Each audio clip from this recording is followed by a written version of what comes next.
Sigurado ka? Okay. Ang assignment ko po ngayon ay worldly music. Oh. Sino pong mga mahihilig dito sa music? Pwede makikita tayo. Mahilig kayo talaga sa music. May natanong kasi ako isa, sabi niya wala daw siyang hilig sa music, kaya sabi ko hindi para sa kanya to. Kaya yung mga walang hilig sa music, matulog na ho kayo. Ayoko kayong makita at kausapin. Ang kakausapin ko dito yung mga worldly.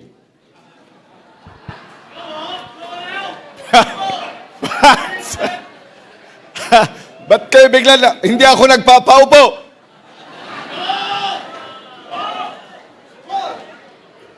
Aba, ang mga, at least mga honest yung pastor, yung iba ditong pastor, hindi. Nire-revive nga kayo doon sa kapitbahay nyo eh. Okay, amen. Well, are you happy this morning? Amen. Praise the Lord. So tayo po lahat ay magsitayo at buksan po natin ang salita ng Diyos dahil inurasan po ako. Hindi ko makita yung relong yan eh, kahit kailan eh. Mas maganda rin namang hindi nakikita. Saka sabi naman nila, huling salita naman to eh. So po pwedeng, Pastor, di ba? Amen. Thank you po. Salamat po. Salamat po. Nakakapanliit kasi pag si Pastor nag-i-introduce sa'yo eh. Kasi ako noon, laging nag-i-introduce sa kanya. Mahaba po yung listahan ko sa pag-i-introduce sa kanya. Pero pag siya nag-i-introduce, nakaka-nervyos. Kasi very short. Ibig sabihin ay,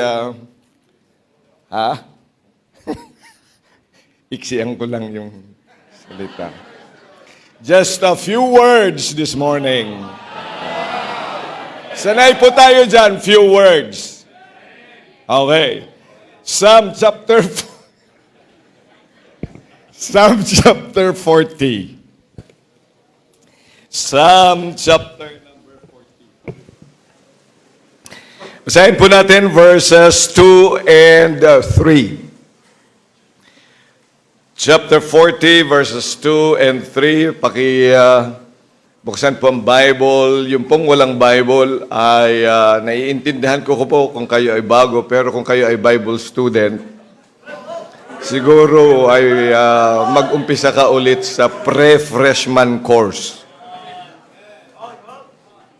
Ibabalik natin sa Baptist Heritage Bible College yung pre-freshman. Di ba may pre-freshman tayo noon?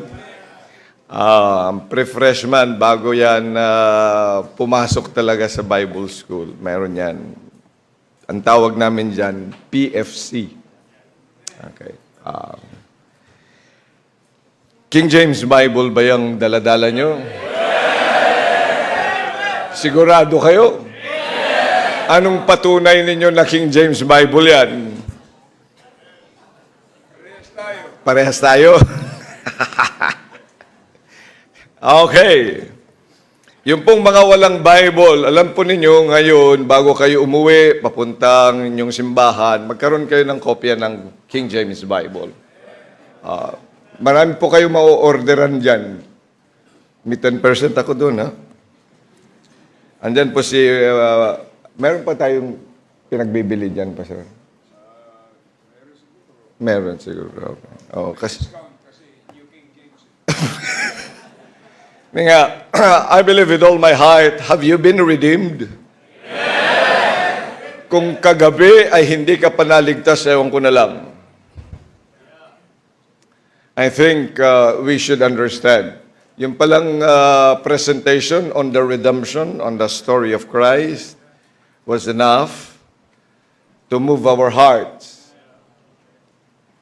And then you read it from your Bible, preach pa rin yan, ay dapat po nagpapasalamat na tayo sa Panginoon. Amen.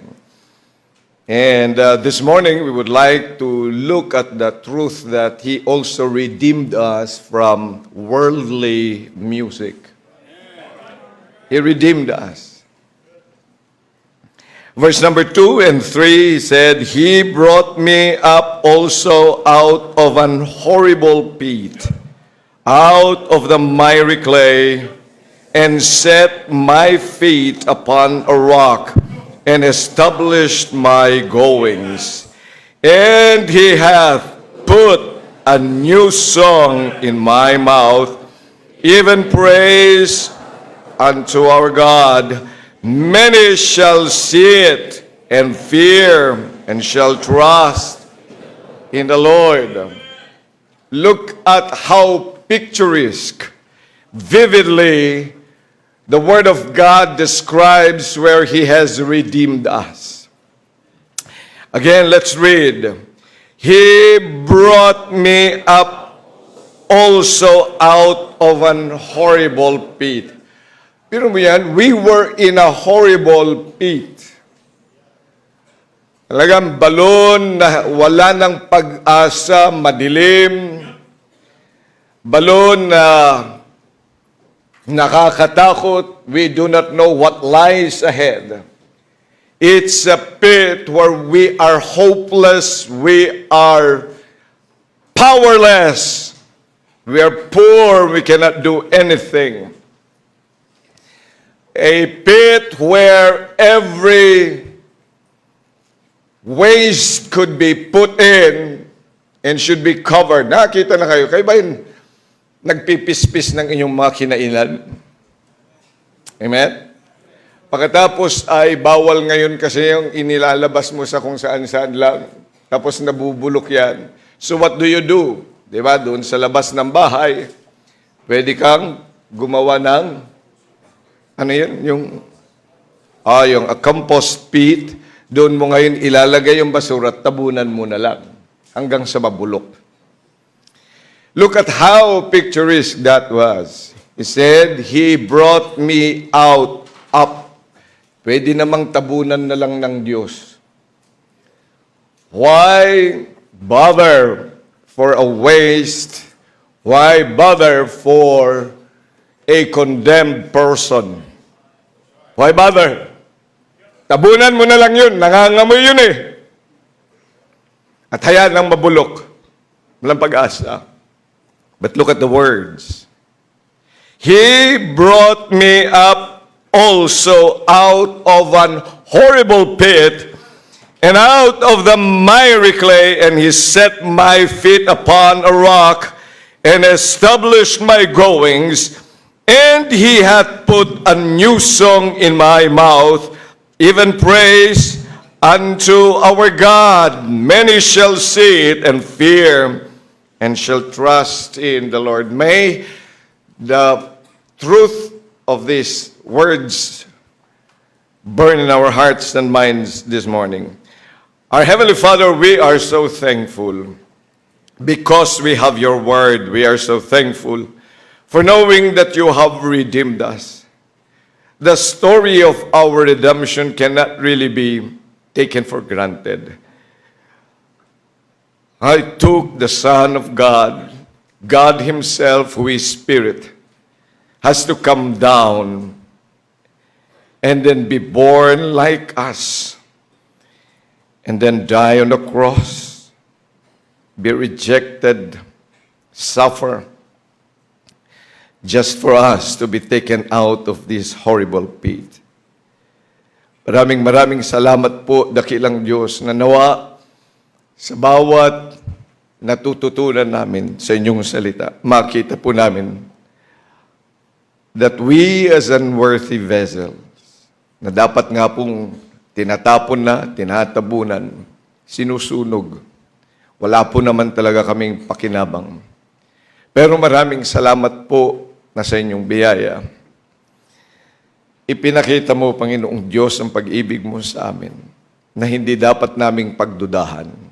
Na kami nga po, Panginoong Diyos, ang aming puso, ang aming kaisipan, ang buong buhay namin ay maibigay po namin sa inyo.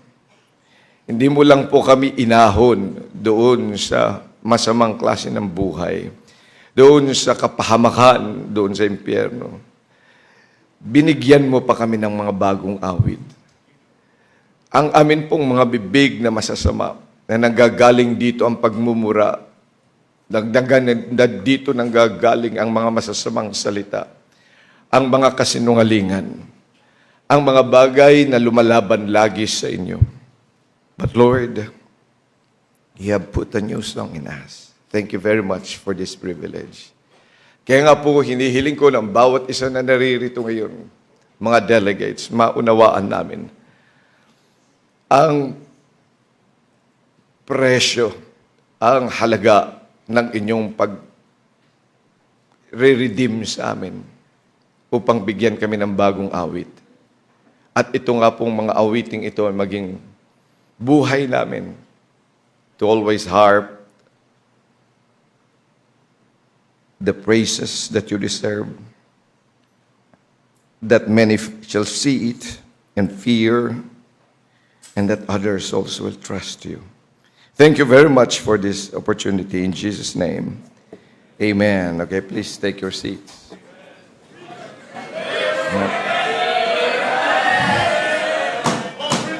A horrible pit, doon po tayo lahat galing. Yan po ang lugar kung saan tayo naging alipin. Walang magawa, walang tamang direksyon sa ating buhay. Kaya makikita mo marahil, di ba? Maraming mga kabataan ngayon, marahil ay sa ngayon ay nandito. At marahil kalahati o marami lahat. Na walang, the attention span is so short. Alam mo kung bakit? Kasi nasanay tayo sa mga awiting headbangers. Sanay tayo yung mga ulang kapararakang mga awitin lang. O kaya mga musikan,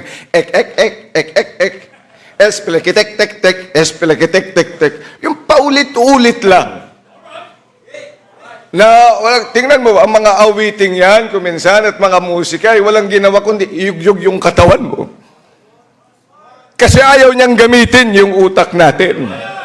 Kaya tingnan mo sa paaralan and wherever you go, makikita mo ang mga kabataan at kahit hindi kabataan, kahit mga matatanda na nasanay dyan sa klase ng musika na yan, it's because they have been enslaved at yung isip ayaw nang gumana sapagkat that is a horrible pit. Do you understand why you cannot even concentrate on what you are doing?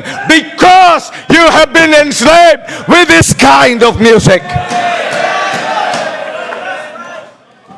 Akala natin wala lang yan, music lang yun. Hey, remember that music is so influential. Ang tawag natin dyan ay subliminal conditioning. Kinukondisyon kung anong klaseng pag-iisip at gagawin mo. Tingnan mo, if you are in a fine dining place, pag kayo kumakain, siya nakapunta na ng fine dining, pakitayo. Saan kayo kumakain? Sa turo-turo. Sino mga kumakain sa turo-turo? Sa pares-pares? Wala rin. Ay, saan kayo nakain? Jollibee. Sino mga nakain? Ba't parang walang... Kayo ba ay gising? Sino po nakain sa mga may kainan na ang lalakas ng mga tugtog? Tayo! Talaga? So saan kayo kumakain yung walang tugtog?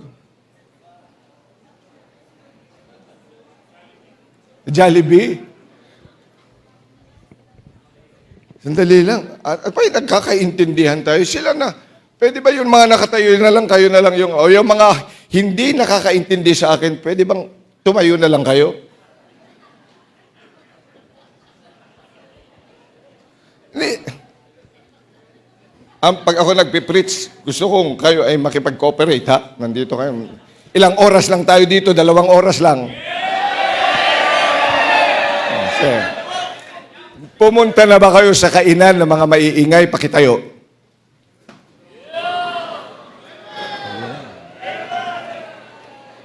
Ito, mga pastor nyo ay makipag-cooperate sa akin. Ako speaker ngayon.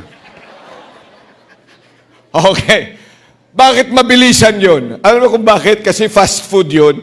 Kasi gusto nila, umalis ka na kasi marami pang kakain. Kaya mabilis yun. Kaya tingnan mo, napapabilis ang kain mo. Hindi ka na nga lumulunok, di ba? Now, there is a study. Scientific ho yan, mga kapatid. It's a scientific study there in the United States and somewhere also in the Philippines. You look at your research work, makikita natin yan, in any of those, sa mga kainan, kailangan mabilis at malakas para mabilis kumain ang mga tao at hindi na matunawan, umalis na. But in a fine dining, ang mga tugtog ay malumanay. Among bakit? Kasi tinitikman mo pa. Nginunguya-nguya. Ayan. Tapos, di ba, may isang tinidor, para sa soup, para sa... pagdating doon sa pinaka main dish, busog na bunog ka na. Parang nung dinala kami sa Taiwan, ganun yun. Inubos namin yung soup. Tapos yung mga tinapay, kasi gutom na kami, yung tasty. Aba, ay meron palang susunod. Okay, take your seats. Pero tingnan po nyo, yung music, hindi yan maay. Because that is subliminal conditioning. Music is a powerful thing. Mahilig ka man o hindi sa music, basta may naririnig ka na mga tunog, na mga songs. Tunog na wala man lang lyrics yun. Naririnig mo yan. Ang lahat ng mga yan ay mayroong epekto sa'yo. And it is enslaving. It conditions what you will do. It drives you. Kaya kung ikay nahihirapan, lalo na sa iyong focus, it's because of the music that you like to take in. Lahat yung mga tunog na yan, na yan ay dinadala mo, it works subconsciously. Kaya nga subconscious ang tawag natin yan eh. Pag sinabing subconscious, wala kang magagawa kundi tanggapin at tanggapin. Maging sa supermarket, there were also research works. Supermarkets. Na may naglalagay ng awitin doon na binaliktad lang, di ba? Alam yung study tungkol doon sa, yung backmasking. So noong unang panahon kasi, wala pang CD. Mayroong cassette tape. Ngayon, di ba, cassette tape, papaganyan. Sino nakakuha na alam ang cassette tape? Nakikita nyo pa yung cassette tape? Alam nyo pa bang cassette tape? Kayo? Ay, kawawa naman itong mga to. Oo. Ay, tanungin nyo yung cassette tape. Yung cassette yan, ilalagay mo ganyan, pagkatapos ay iikot, parang plaka. O kaya yung plaka. Naintindihan mo na yung plaka. Alam mo yung plaka. O sinanay mo sirang plaka, di ba? Ano yung nangyayari sa sirang plaka? Paulit-ulit, di ba? Paulit-ulit. O yun ang mga sirang plaka noon. Yung paulit-ulit, hindi siya Now, ganoon din naman yung tape. The experiment was, baliktarin. Imbis na papaganon yung daan, paganon naman yun. Kasi may boses pa rin yun. Nung backmask nila, iba yung mga lumalabas. May mga salitang pabaligtad. That, encourages theft in the supermarkets. Kaya mas marami ang mga cases ng pagnanakaw doon sa kanilang supermarket because of that song. Ang tawag natin talaga dyan, mga kapatid, subliminal conditioning, kasi ganyan ka-powerful ang musika. So sa lahat ng naririnig natin, kahit sumakay ka sa jeep, kahit doon ka, kahit makinig ka, kahit yung mga ringtone natin, kung saan ringtone ng iyong cellphone, kung sa yung mga klase ng tugtog, kasi iba't ibang klaseng tugtog eh. Ma'am Michelle, pwede bang paano? Sige. Steffi, yung, pakiano mo yung horror sound. O, ano nararamdaman nyo? Ano nararamdaman mo? O, yung medyo malumanay. Di ba? Nagbabago ang inyong mood. Para mukhang galit.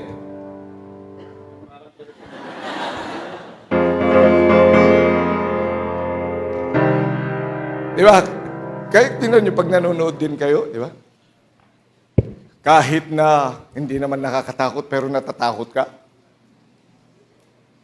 Kaya nung pagtingin mo sa katabi mo, lalo kang natakot, di ba? Wala naman nagsasalita pero narinig ka. Because that is music. Because that is how powerful it is. That's why it also understood yun ng hari. That's why in the book of Daniel, nagpagawa ng musika yung hari para ang buong mundo ay sumamba sa Diyos-Diyosan. Did you read that? Sa Daniel chapter number 2. A whole nation, many nations, just because of a music, they were encouraged to worship the God that this king has put it. Natatandaan ninyo sa Exodus? Si Moses, galing pa siya sa pagkuha ng batas ng Diyos. Ang sabi niya, may naririnig ako na awitin at music. And you know, when he came down, yung mga yon ay sumasamba sa Diyos-Diyosan. Music, mga kapatid. Kaya kung hindi tayo nag-iingat at hindi natin ini-screen yung mga bagay sa ating pakinig, because you see, your hearing of anything gets into your subconscious. Your hearing. Kaya ganun na lang maging ang Panginoon, hindi ba? If you have an ear, let him hear. If you have an ear, who has an ear? Stand up if you have an ear. Let him hear. Sit down if you hear me.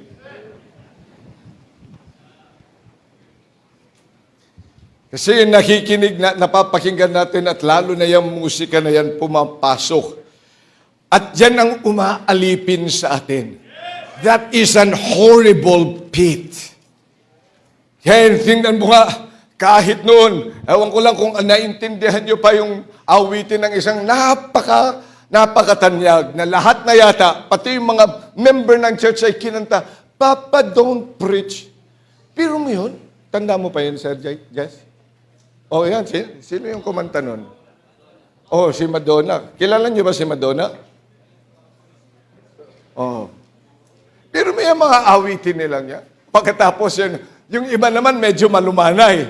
Sabi niya, yung si Debbie Boone ba yun? Yung sabi niya, whatever is good, it feels good. Oh, that's right. No, it doesn't, basta you feel good. You see, all these things are enslaving. Kaya ho ganyan. Sino matigas ang ulo dito? Pwede man tumayo.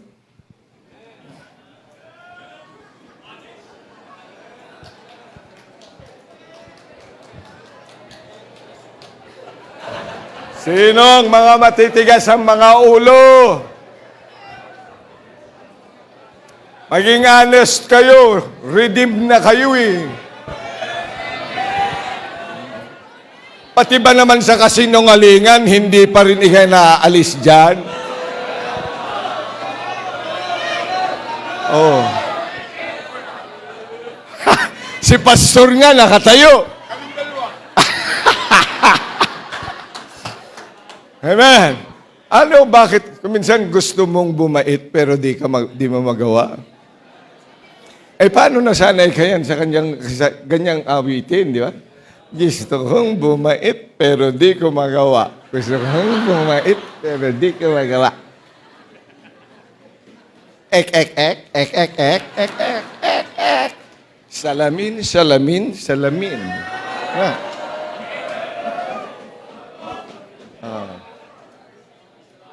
Paru-G. Oh, look, andali ha, makinig kayo. Ba't tayo natatawa? Pero alas sa totoo, hindi yan nakakatawa. When you're a Christian, that is not funny. Dapat magkaroon tayo, take your seats. Dapat magkaroon ka. You know, ilagay mo sa puso mo ngayon, that is the message this morning. That you must understand that that is worldliness and God hates worldliness. Kaya nga ho siya, humangos magmula sa sangkalangitan. Because He hates it, but He loves you.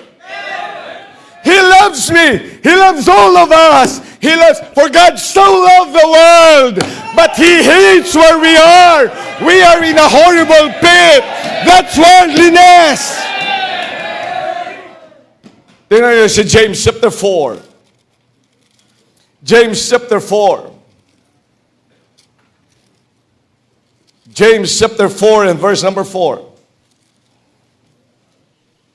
You adulterers and adulteresses, know ye not that the friendship of the world is what? Kaaway ng Diyos. Nagde-declare ka ng pakikipag-away sa Diyos. Sa Diyos na banal. The God that created the heavens and the earth. The Holy God, high and exalted. Yun ang ating Diyos. Siya po ang ating Diyos. Siya po ay makapangyarihang Diyos. Siya po ay banal na Diyos. Walang kasalanan sa Diyos. Siya ang iperpektong Diyos. Siya naglalang sa atin, pero siya nagmahal sa atin. But He hates worldliness.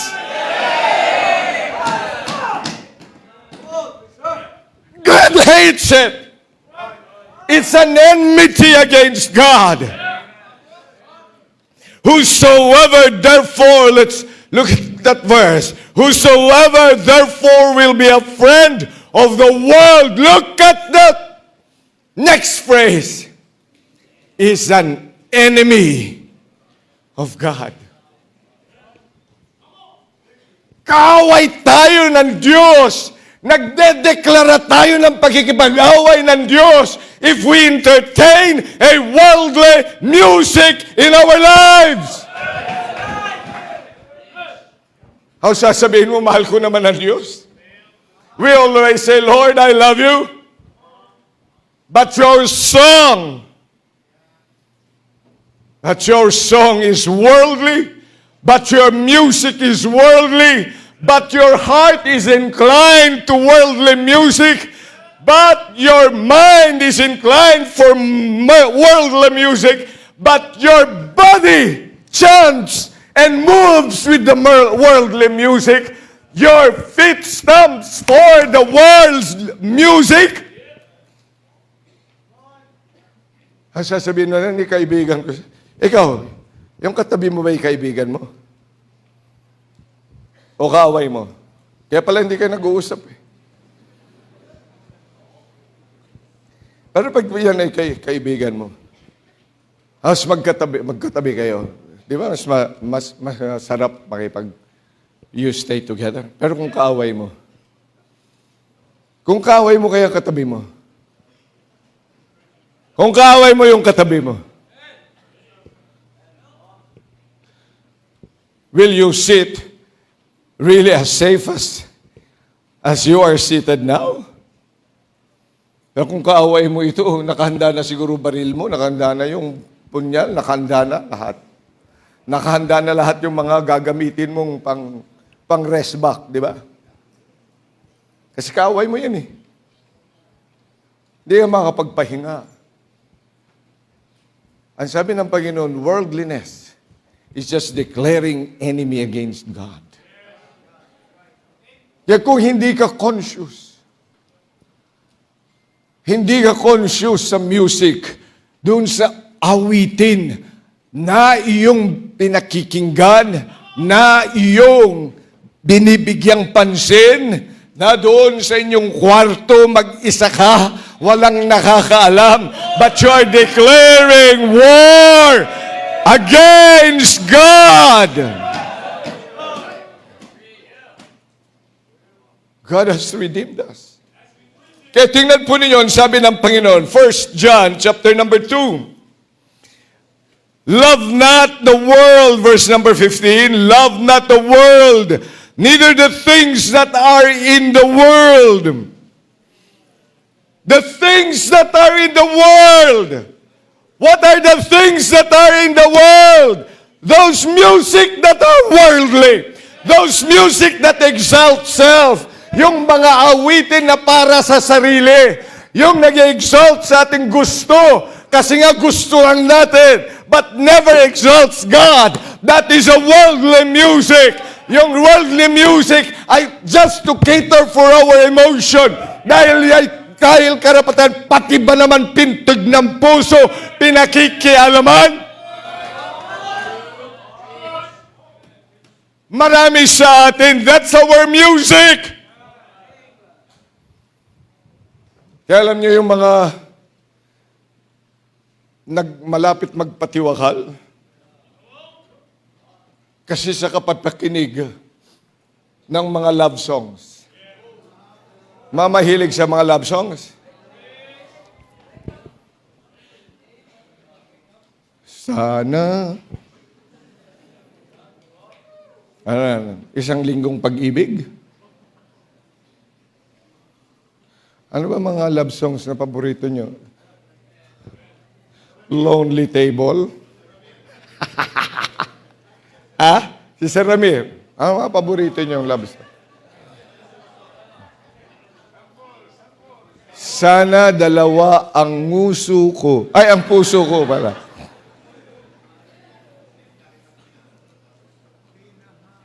Oh.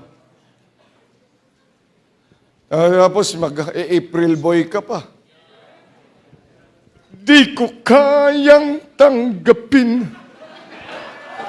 kung mawawala ka sa akin.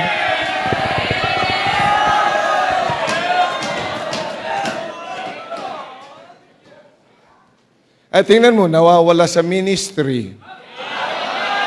Kasi di niya kayang tanggapin.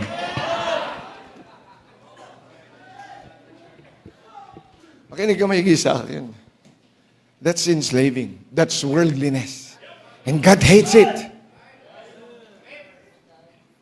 Kaya bitawan mo yung mga awiting yan. Bitawan mo yung klase ng musika na meron yan. We must develop an aversion against worldly music. Ngayong umaga, yan ang desisyonan mo sa buhay mo. That you will hate it as you hate lying, as you hate murder, as you hate all those kinds of sin. Worldly music is sin, is against God. It's enmity against God. Galit na galit ka sa magnanakaw sa bahay nyo. Galit na galit ka sa kumuha ng cellphone mo. Galit na galit ka sa lahat ng mga sinungaling sa buhay mo. Galit na galit ka sa mga nangangako. Lahat ng uri ng kasalanan. Just put that in your heart and your mind that worldly music is enmity against God.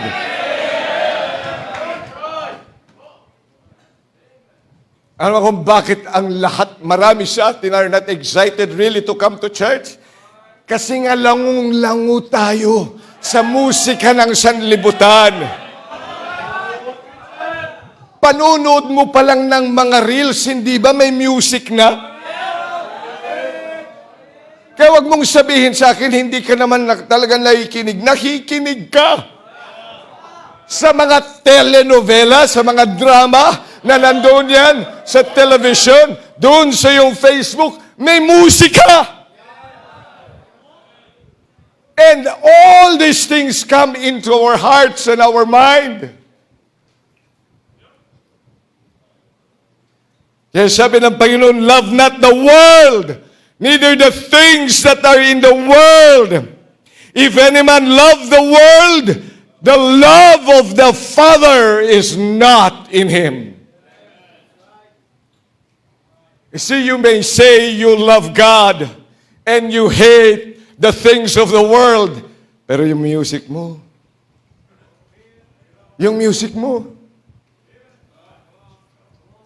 nagsisinungaling yung buhay mo. Nagsisinungaling yung pandinig mo. Nagsisinungaling yung puso mo. Yung takbo ng buhay mo.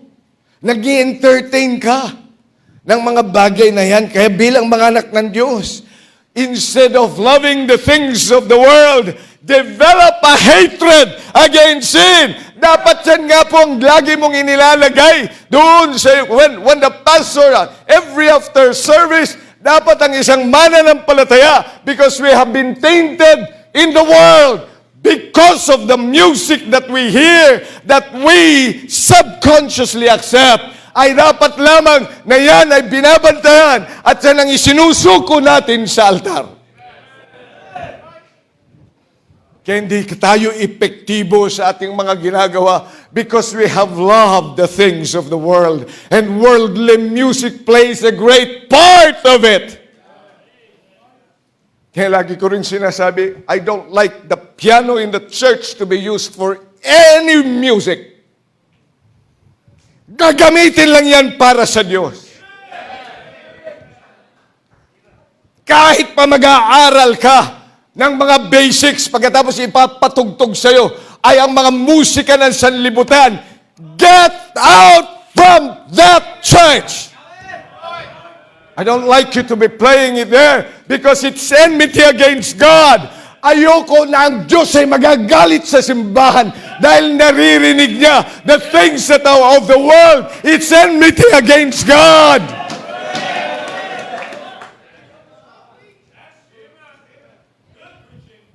Kahit pa sabihin natin napakagandang lyrics niyan. Pero kung yan ang musika kung saan mo ginamit, yan ay musika ng dyablo.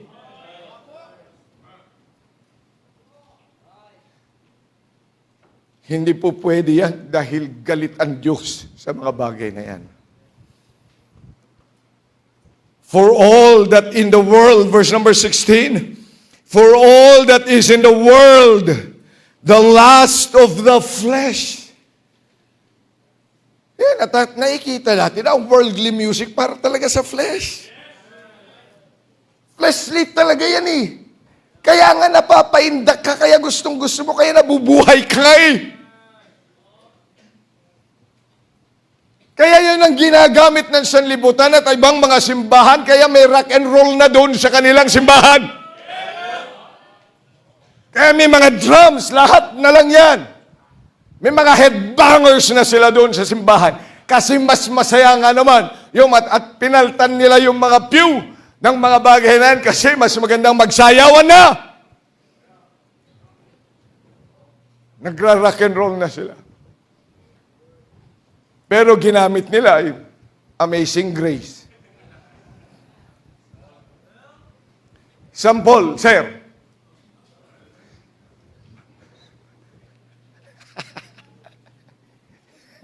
Kain-kain ni Pastor eh. Si Pastor na lang.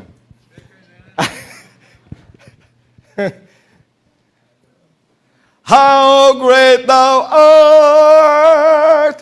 How great!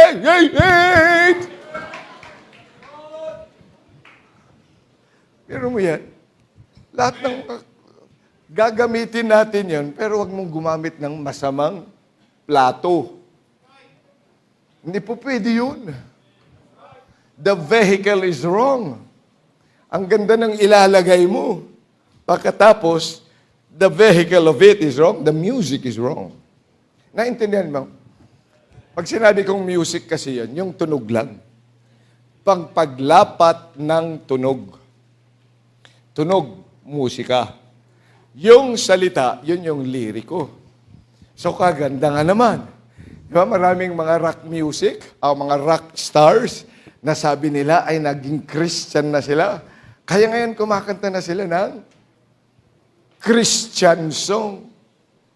Pero ayon sa kanilang beat.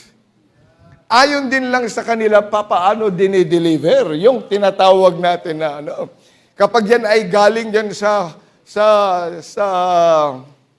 sa disco house o doon sa disco pub, yung mga bedroom voices nila pag kumanta, yung mga voluptuous, yung parang ahas na pagkanta, di ba voluptuous yun eh. Yung paikot-ikot na ganan. Yan ang paggamit nila. These are the things of the world, the lust of the flesh, and the pride of life. Kaya nakasentro sa sarili, nakasentro sa karapatan, nakasentro sa aking paglaya personal, nakasentro sa aking kalalagayan, hindi yung ginawa ng Diyos. Nakasentro sa pang-aapi sa akin. Nakasentro sa sama ng aking loob. Nakasentro doon sa manangyari sa aking buhay na tearjerker. Yun yung mga awiting yan. That is worldly music. That is a pride of life. And he said, if you love those kinds of songs, the love of the Father is not in you.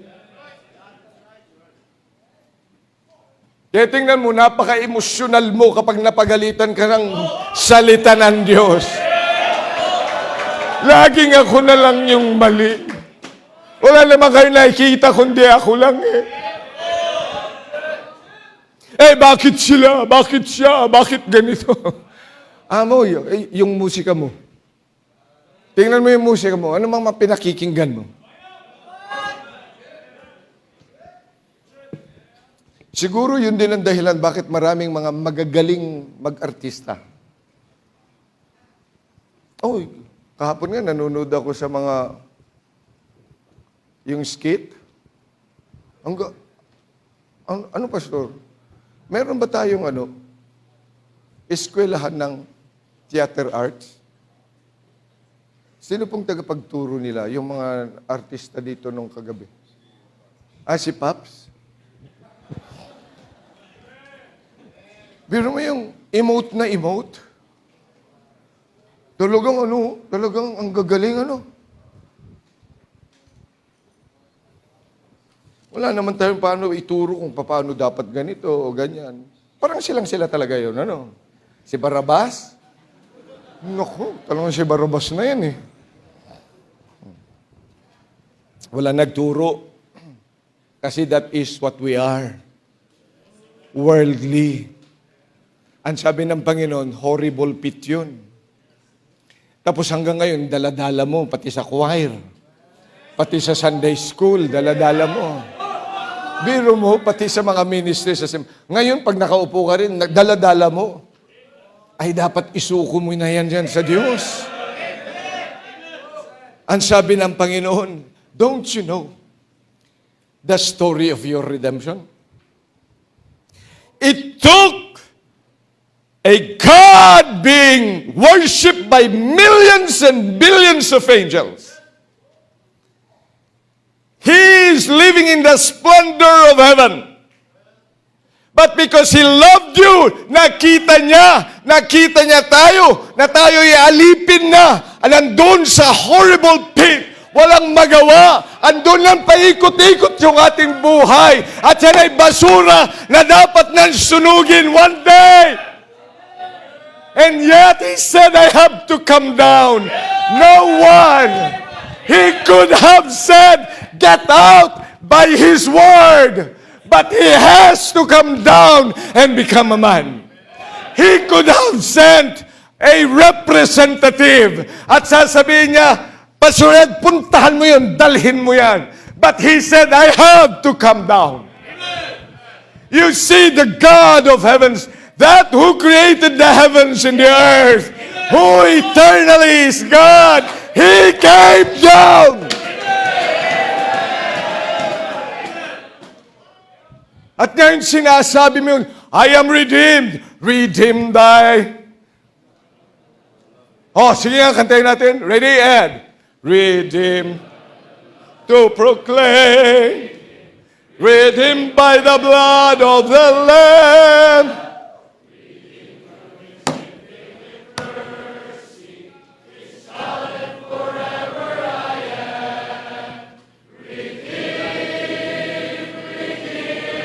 Look at that. You know how He redeemed you? It started from a God highly exalted coming down. Oh, the God, our God is a powerful God. When He created the heavens and the earth, He just said, let there be light, then there was light. He could have said, by the power of my word, you get out from that. But He has to come down. Oh, masaya tayo pagdating ng mga Kapaskuhan at ating pinagdiriwang ang pagdating ng ang ating tagapagligtas. It is joyful to us. Joy to the world, the Lord is come. But from the point of view of God, was it joy? Masaya ba na ang anak for all eternities in heaven now coming down and being separated from that God who is eternal and limitless, yet He would come and become a limited God? Is that joy to Him? Ang nakikita lang natin yung para sa atin.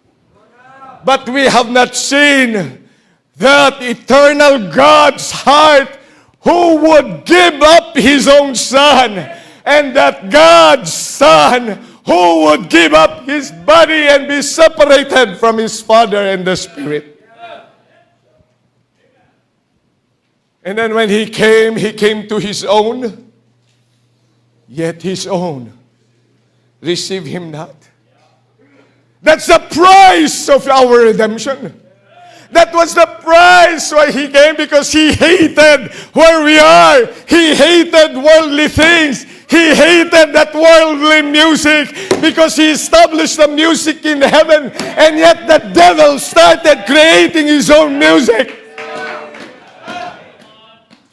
And it took this God who created the world and yet be rejected.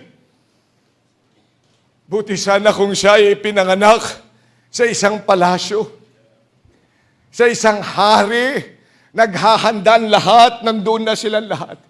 Pero saan ipinanganak ang ating Panginoon just to redeem us? Doon sa pasabsab. In a place where there was no room in the inn, nakita naman nila. Have you seen the nativity? Biro mo yun. Alam nila. Ang mga tao na mga yun ay alam nila. Marahil ay may mga babae din na nakapalibot sa kanila. Nung kumakatok sila for an inn, dahil mga nganak na si Maria, our King of Kings will be delivered off by the Virgin Mary. Nakita nila ang kanyang kahirapan, but they refused to let her in. It was closed. At doon sa pasabsaban, paano mo nakikita yun? Andun ang dugo, andun lahat. Sino naging nurse niyan? Andun si Joseph. Kaya nga saan na lang binalot ang Panginoon? In a swaddling cloth. Hindi pa natatapos. Nagsisimula pa lang yung redemption story natin, mga kapatid. Para alisin ka sa worldly music. Para alisin ka sa pagkalipin mo diyan.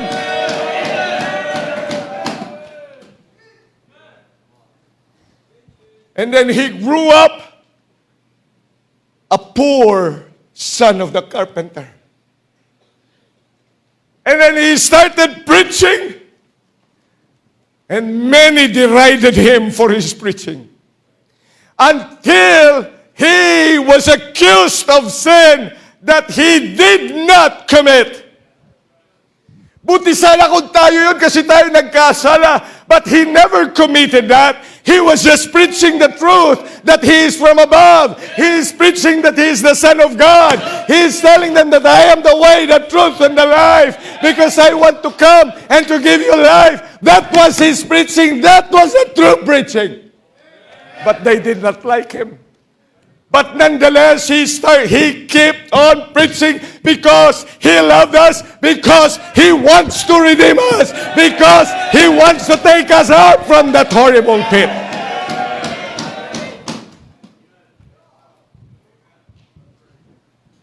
At nung sinabihan siyang guilty, he accepted the flagellations. Every flagellation.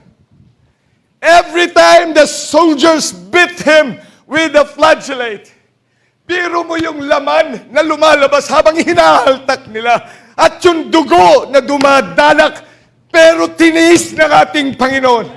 Why? Because our redemption needed that. For without shedding of blood, there could be no remission of sin. He did that because He wants to redeem us from the horrible pit, from that music that God hates so much because He loves you and me. Pagkatapos hindi mo maisuko yung musikang yan. Pagkatapos ay hindi mo kayang isuko yan. That every time that the soldier was whipping him and blood oozing from his body, that was the story of your redemption. My redemption. Then mahirap ba na iwanan yung bagay na yan sa ating buhay? He has redeemed us. Ladies and gentlemen,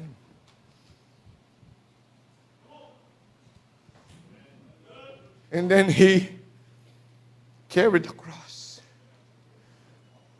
Biro mo yung bawat hakbang ng ating Panginoon, there was force.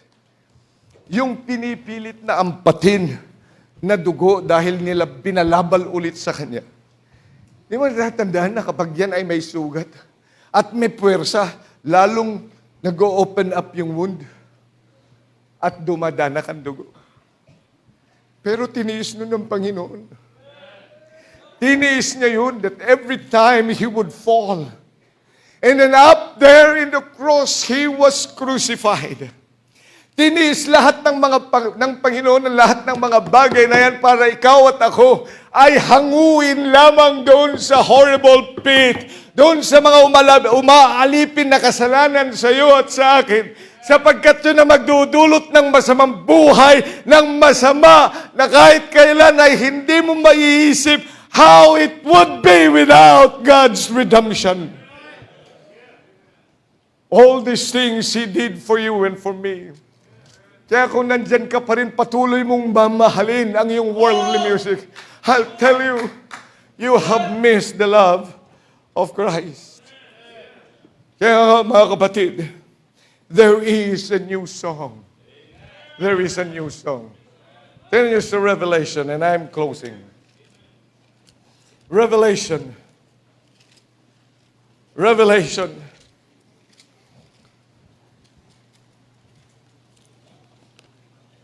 Revelation chapter 5,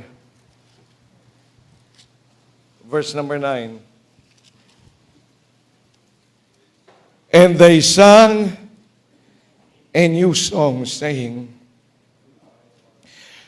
let's read all together. Ready? Thou art to take the book and to open the seals thereof.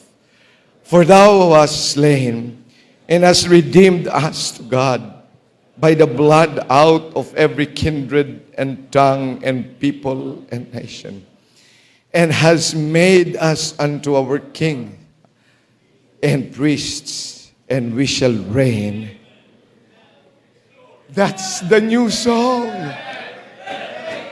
Ladies and gentlemen, that must be our song. Look at how it's centered to that redemption. For thou art worthy to take the book. For thou art worthy, O God.